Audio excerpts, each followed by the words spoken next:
When coming face to face with the enemy, especially at such close quarters as you find in the jungle, you've got to be on the alert for surprise packages.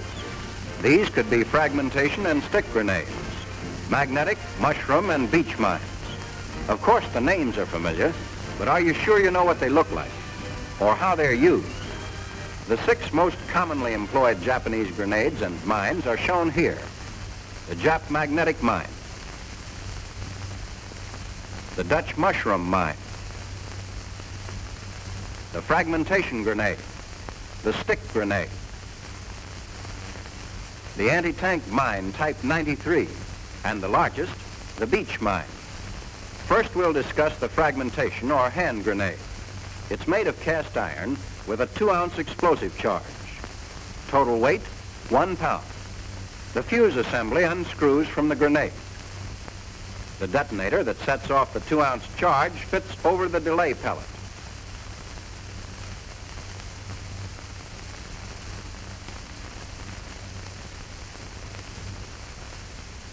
Both of these, in turn, fit inside the grenade when the assembly is screwed into place.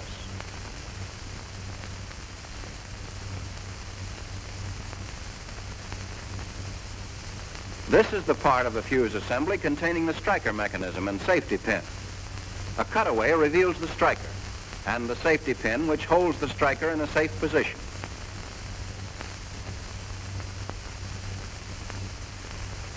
Also the retaining spring and the percussion cap. After the safety pin is removed, the striker can be pushed down onto the percussion cap. In actual operation, you must give the end of the fuse a sharp, hard blow so the striker will hit the cap with plenty of force. This is important since the striker isn't spring operated.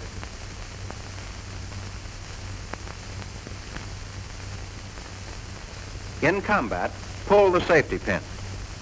Smack the fuse against something hard. The cap ignites the fuse. The grenade explodes 4 1/2 seconds later. The fragmentation grenade is a booby trap. This cutaway shows placement in a hollow section of bamboo with tripwire attached. It's secured by a wire, nail, or stick. Tripping of the wire releases the grenade so the fuse strikes a rock or any other solid object at the base of the bamboo section and explodes the grenade. The Jap stick grenade, whose component parts are the handle containing friction-ignited and time fuse, the detonator, and fragmentation case with 2-ounce explosive charge. Total weight, 1 1/4 pounds. The complete assembly of the grenade is accomplished as follows. The detonator is attached to the 4 1/2 second delay action fuse. The fragmentation case, also fastened to the handle, is held in place by 3 screws.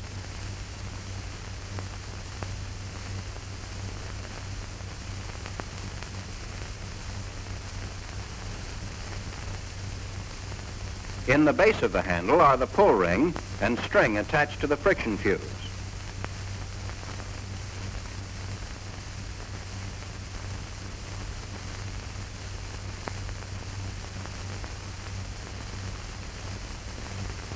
The detonator fits over the end of the friction fuse. The pull cord is attached to the ring at the other end. This friction fuse works like a fuse lighter. Before using captured grenades, make sure the delay fuse is intact. Otherwise, the grenade will explode in your hands. To throw the grenade, remove the cap. Pull the cord to ignite the fuse. 4 1/2 seconds later, the grenade explodes. Here's the smallest of the Japanese mines, the magnetic mine. It consists of 1 1/2 pounds of TNT covered with a canvas case, has a delay action fuse and 4 permanent magnets. The delay action fuse assembly is held in the mine by a collar. The delay may vary from the usual 4 1/2 seconds to 9 hours. After the safety pin is pulled, pressure on the end of the fuse activates the mine.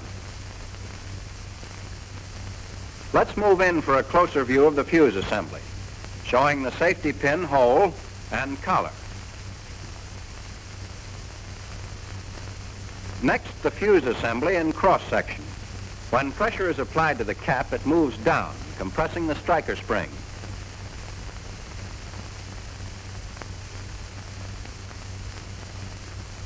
Then the spring-loaded striker is released when the locking balls move into the recesses.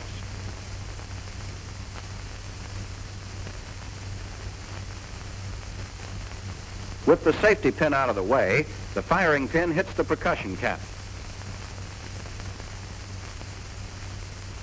setting off the delay pellet, the detonator, and the main charge. This magnetic mine will stick to a tank when thrown from a distance of about 20 feet. Jap patrols like to sneak into our bivouacs and plaster vehicles with them. Long delay pellets are used, giving the patrols plenty of time to get away before the mines explode.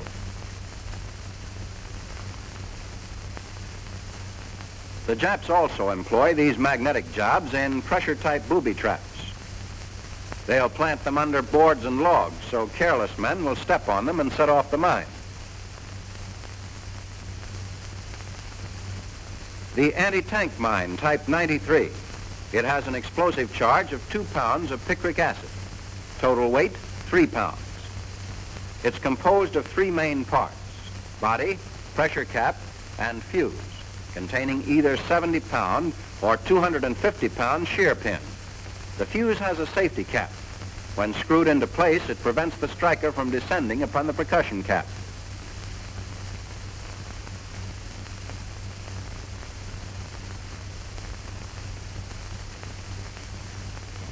To arm the mine, unscrew the safety cap.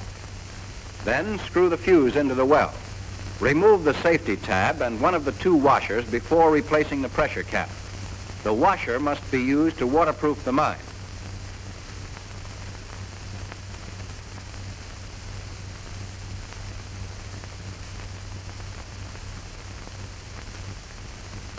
Now we'll introduce a diagram of the Jap 93 mine, showing the body, carrying rings, pressure plate, pressure cap, and fuse. When pressure is applied here, the shear pin is broken. Then the striker spring forces the striker against the percussion cap, setting off the detonator, which in turn explodes the booster and the main charge. When the mine is disarmed, the safety tab must be in place between the pressure cap and body of the fuse.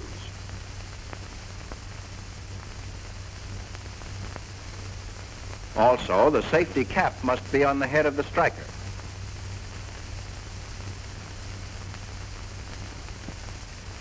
Next, a lesson on the procedure that is to be followed when you locate an object that may be a mine. The first step is to carefully remove enough dirt so you can identify the mine.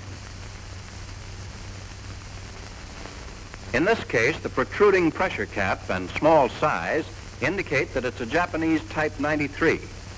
If an explosion won't give away your position and endanger the mine removal operations, the easiest way to dispose of the mine is to pull it out with rope or cable. Carefully uncover one of the carrying rings. Then fasten your tow line to it with a piece of wire.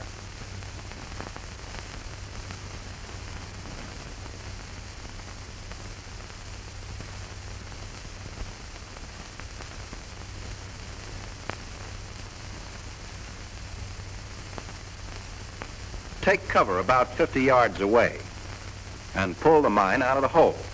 If it's booby-trapped, it'll explode. For hand removal, carefully uncover the top of the mine. Continue digging around the mine, checking for booby traps. And here's a nice reception. A stick grenade used as a booby trap. An unwary soldier picking up the mine would set off the grenade. The carrying ring on the mine is attached by wire to the friction fuse in the grenade.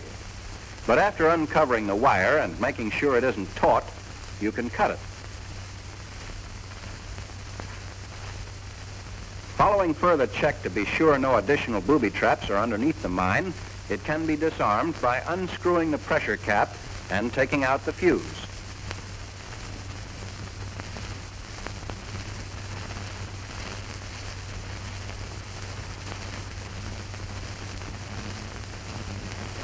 Replace the cap and you're all set to carry the mine and fuse to the dump.